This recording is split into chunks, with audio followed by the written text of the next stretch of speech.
Hello and welcome to Ask You for a Trend. I'm Josh Lipton, and for the next half hour, we are breaking down the trends of today that'll move stocks tomorrow. There's a lot to keep track of, so we're focusing on what you need to know to get ahead of the curve. Here's some of the trends we're going to be diving into. It's a mixed day on Wall Street Wednesday with the S&P and the Nasdaq closing in record territory. Investors were all eyes on Fed minutes, which indicate more rate cuts in 2025. Penguin Solutions CEO is here talking about the company's performance as it reports quarterly earnings.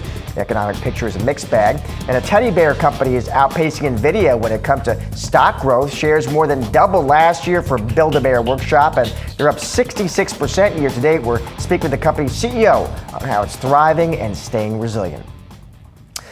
Well, Penguin Solutions, a player in the AI infrastructure boom, reporting solid fourth quarter earnings results on Tuesday, but the stock tumbling after providing some weaker than expected guidance. Joining me now is the CEO of Penguin Solutions, Mark Adams, to help break down the report. Mark, always good to see you. So you did report results, Mark. It looks like investors were disappointed. We should know, even stock did take a hit. It's still up about 20% year to date. But I'm curious, Mark, walk me through the report, through the guidance. What are you seeing in the business? Well, in our core business, the AI business, actually we're growing pretty well. We grew 34% year over year, 25 over our 24 fiscal year. I think, as you know, the history of the company, we transformed ourselves from a SMT line memory module company just 5 years ago into an AI infrastructure company, deploying some of the world's largest GPU-based data center factories. With that, we still have some household cleaning to do, and some of the older legacy businesses are sunsetting, and that's impacted some of the guide as a negative headwind.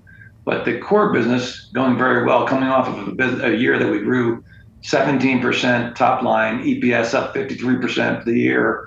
Going into this year, we're just getting rid of some old legacy business that are impacting the financials a little bit.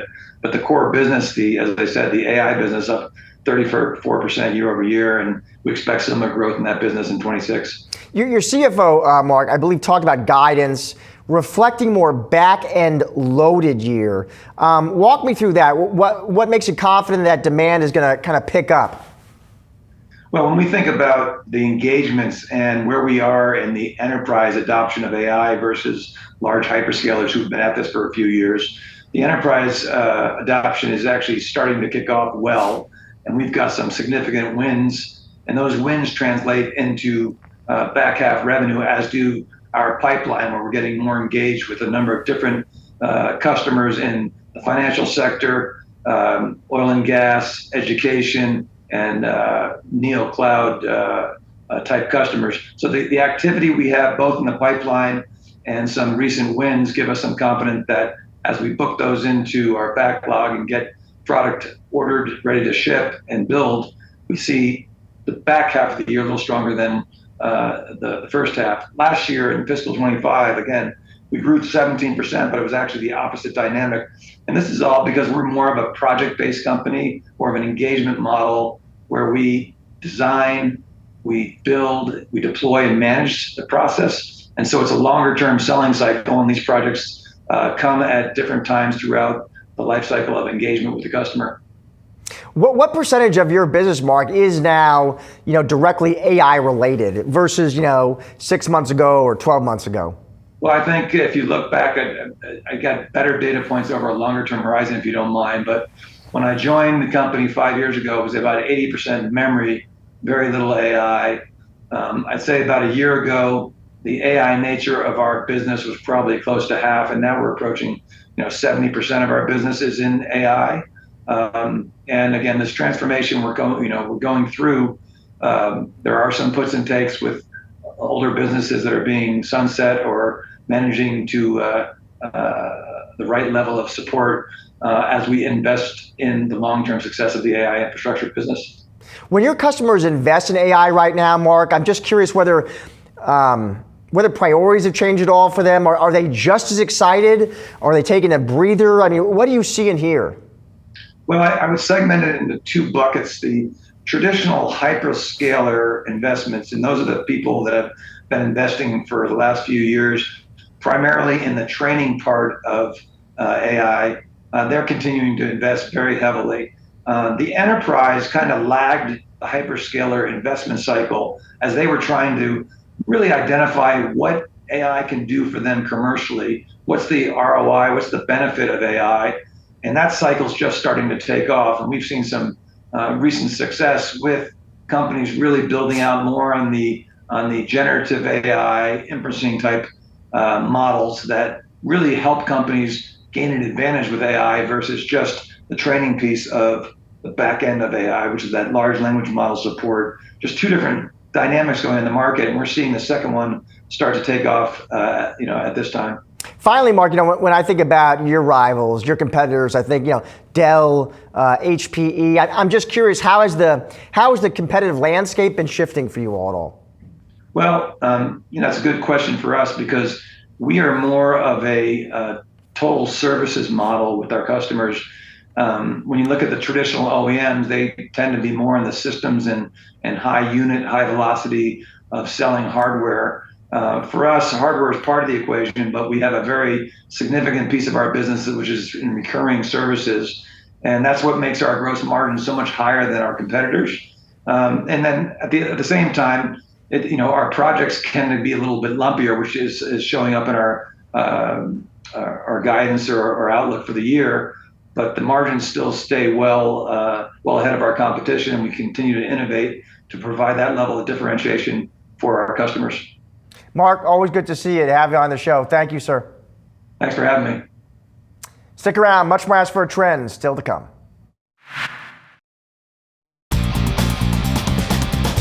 The S&P 500, the Nasdaq resume rally mode as investors look past the government shutdown. Yahoo Finance's Jared Blickery joins me now with the trading day takeaways. Jared. Thank you, Josh. 6 months ago, we had that nasty April 8th low, and for those who celebrate, I say happy anniversary. This has been an incredible run for the markets. I'm going to start out by showing you what's happened in sector land. These are all the large cap S&P sectors. XLK up 61.7%, that's tech, and then you got the S&P 500, 35%. Closely behind, we got communication services and consumer discretionary. So all the three top sectors are the mega cap sectors, and that's where all the action was concentrated. Well, not all of it. I should actually say it was pretty well spread around because industrials up over 30%, utilities, lots of record highs there. Financials up over 20, list goes on. So let's move on to some of my leaders because I want to show you this. Cannabis up 140%, that's a very volatile ETF right there. But look, ARK Innovation up over almost 130%. SOX, we're going to take a look at that. 90% solar, Korean stock, Magnificent Seven, crypto, IPOs. There's nothing red on this board. Even the boring bond ETFs, those were up modestly. So there was really not a lot that was left behind here. It was just a question of relative gains.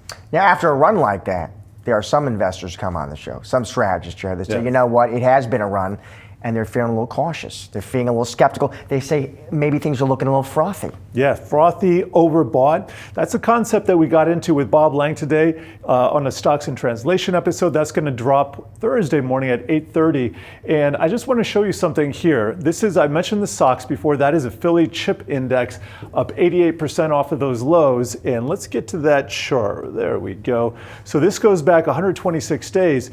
This thing has been overbought for about 3 weeks. And if you had just sold because it got to overbought, well, you would have missed out on some gains. But let's listen to what Bob had to say about this concept.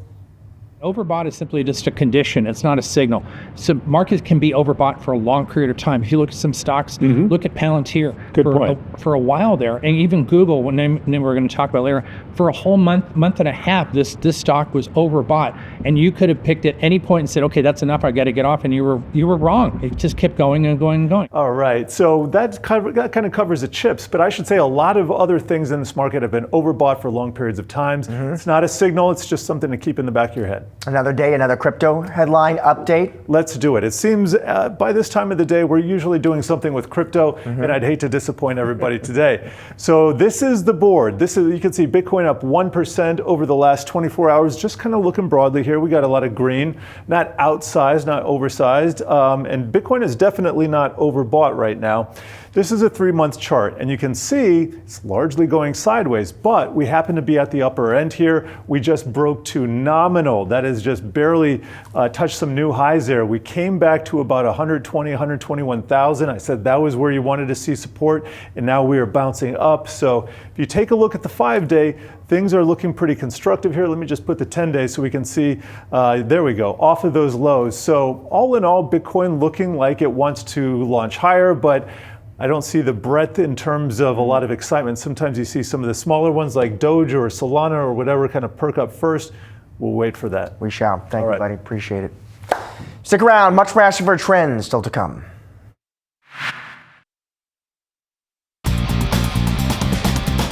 Well, from cuddly creations to cash flow, Build-A-Bear has managed to stay relevant with consumers even as the retail landscape shifts. CEO Sharon Price John joins us now, along with my colleague Brooke DePalma. Welcome to you both. Sharon, it is great to see you, especially on set. We're always looking for lines of sight, Sharon, into the consumer, right? As investors, you certainly have that. So I'm curious what you're seeing with the consumer, just based on your business. How healthy, Sharon, how resilient they look? Mm-hmm. Well, as we shared on our second quarter call, we did see increased traffic and good conversion, and we have not seen what some consider to be, impending softness right now. So far, so good. Mm-hmm. We really haven't shared much about the current state, but on a quarter-to-date basis at the call, we still had seen some good momentum.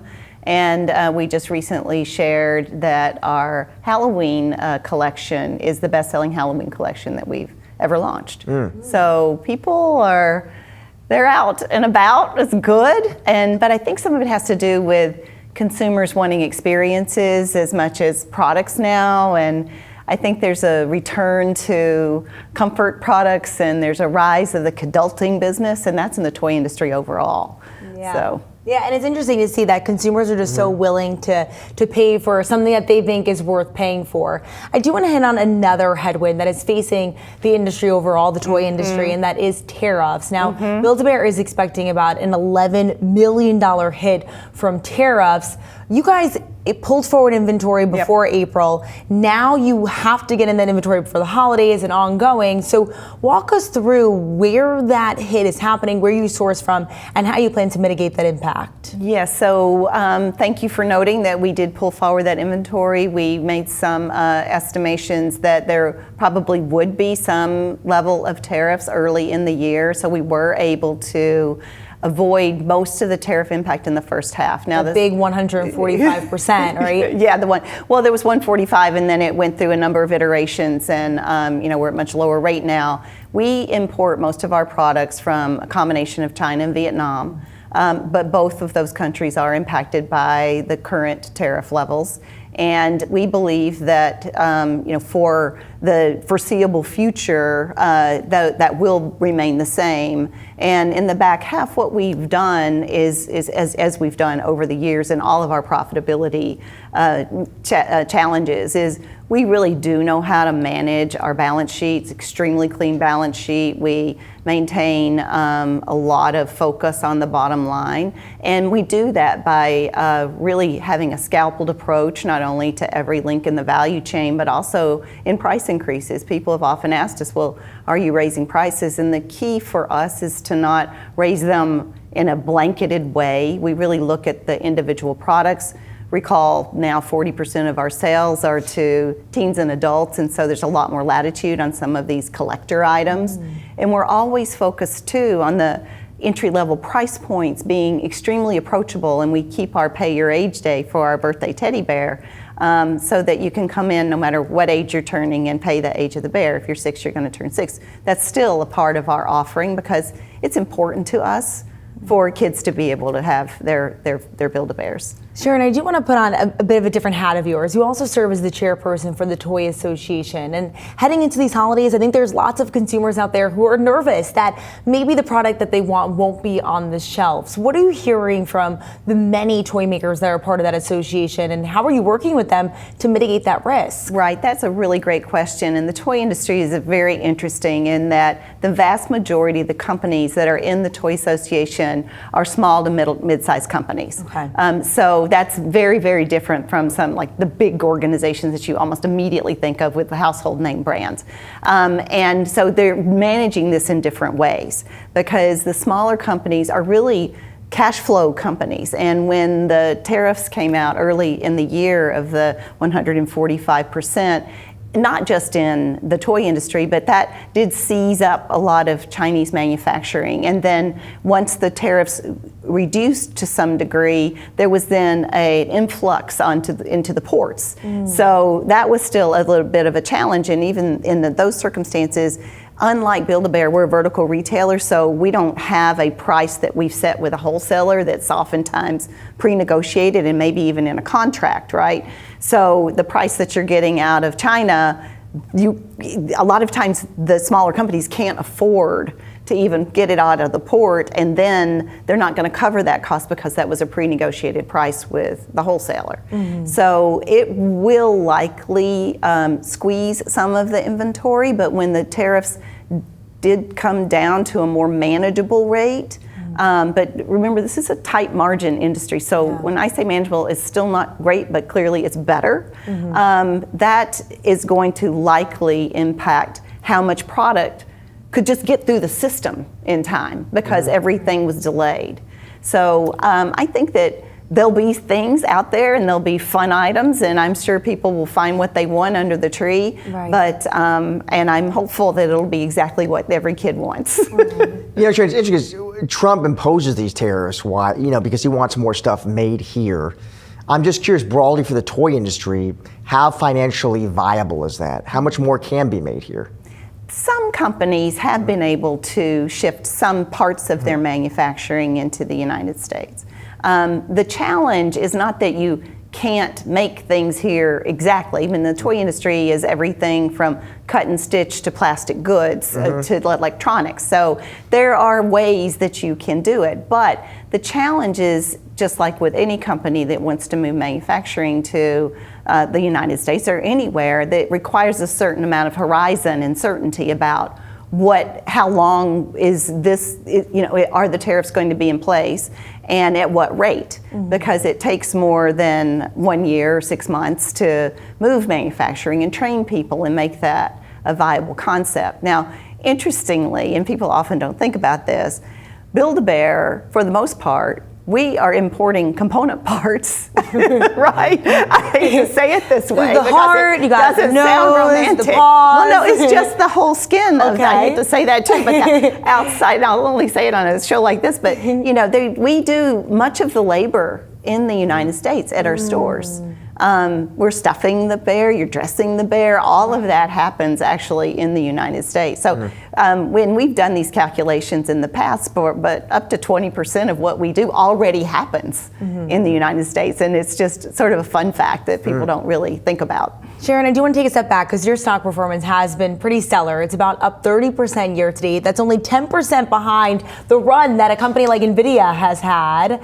There's such momentum right now on the street for Build-A-Bear to continue to perform as you expand. Just quickly, what is your message to investors after they see maybe this year-to-date rise so far? How do you explain that this momentum will continue from here? Well, the things that we've shared are a multi-pronged approach to our growth strategy that's been going on for a long time. First is the diversification and evolution of our retail base.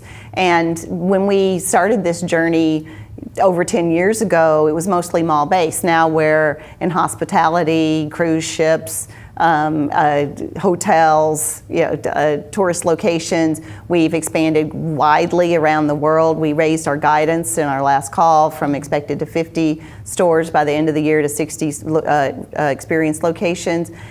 We've seen pretty consistent expansion of margin over the last few years. I think that again shows the discipline, clean balance sheet, no borrowings on our credit facility. And what we've also been able to do is start this what we call the MORE strategy, which is the expansion of the addressable market as well. So when you start to expand, when you're beyond kids and you're appealing to a much older consumer for different reasons, whether it's gifting and adult to adult gifting, it changes the dynamics of what's possible from a market perspective, right?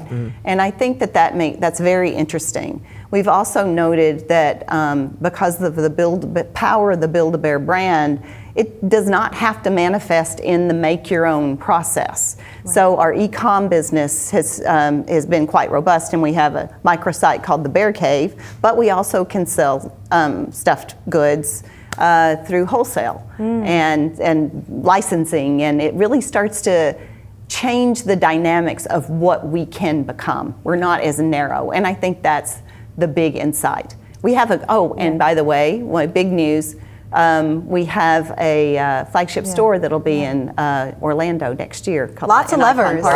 Lots of levers. Leave it there. Thank you so much, Sharon. It's great to have you here on set. Appreciate it. Thank you. And that is a wrap on today's Ask for a Trend. Be sure to come back tomorrow at 4:30 p.m. Eastern for all the latest market moving stories affecting your wallet.